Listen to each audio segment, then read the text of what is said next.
हम एखन अहाँ सबके बीच एकटा महेशवाणी लऽ कऽ एलहुँ हेँ।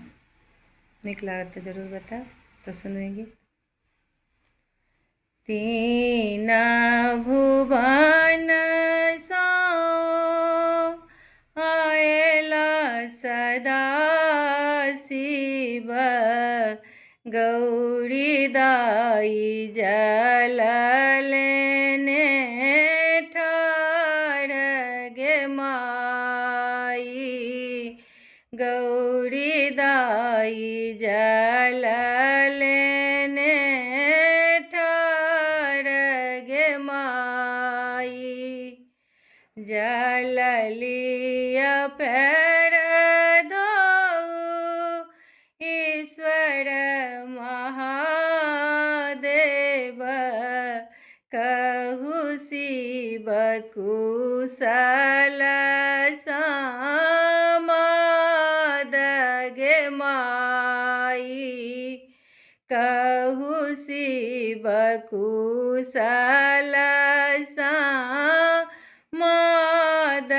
गे माई। नैहर कुशल गौरी सासुर कुशल, कुशल कुल परिवार गे माई, कुशल कुल परिवार गे माई। एक कुशल गौरी कहलो ने जाइए, शिव केलन दोसर विवाह गे माई, शिव केलन दोसर विवाह गे माई। नाई हम आहे शिव चोरनी ने चटनी, नाई हम को खियाबी हुन गे माई, नाई हम को खियाबी हुन गे माई।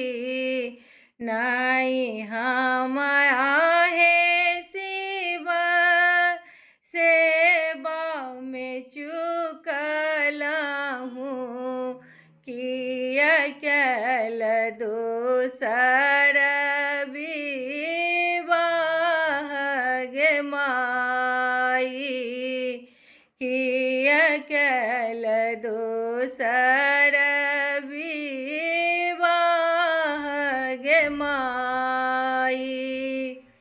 नाई अहाँ हे गौरी चोरनी ने चटनी, नाई अहाँ को खियाबी हुन गे माई, नाई अहाँ को खियाबी हुन गे माई।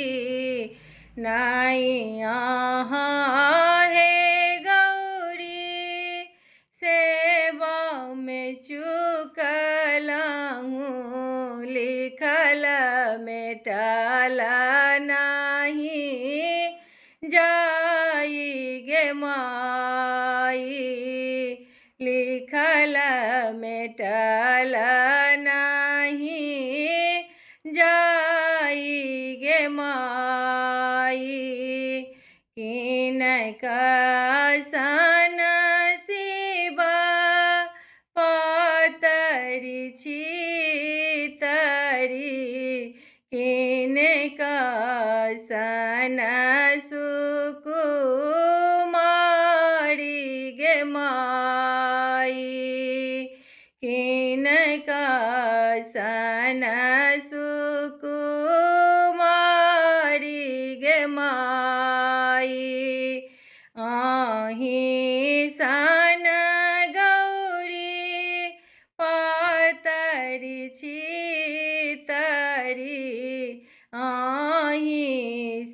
सन सुकुमारी गे माई आही सन सुकुमारी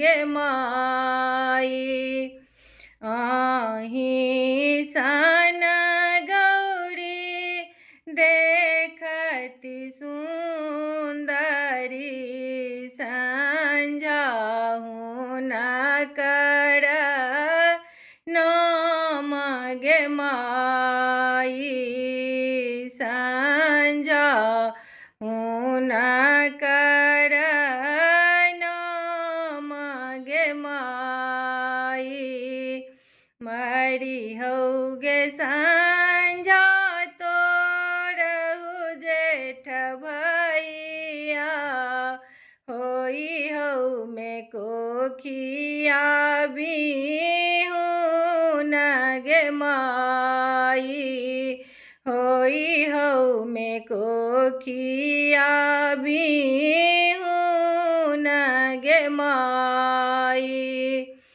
जूनी गाड़ी दिया बहिन जूनी श्राप दिया जूनी करू कोखिया बिहुन गे माई जूनी करू कोखिया बिहुन गे माई कार्तिक गणपति गोद खेलाएब चेरी भय रहब तो हार गे माई चेरी भय रहब तो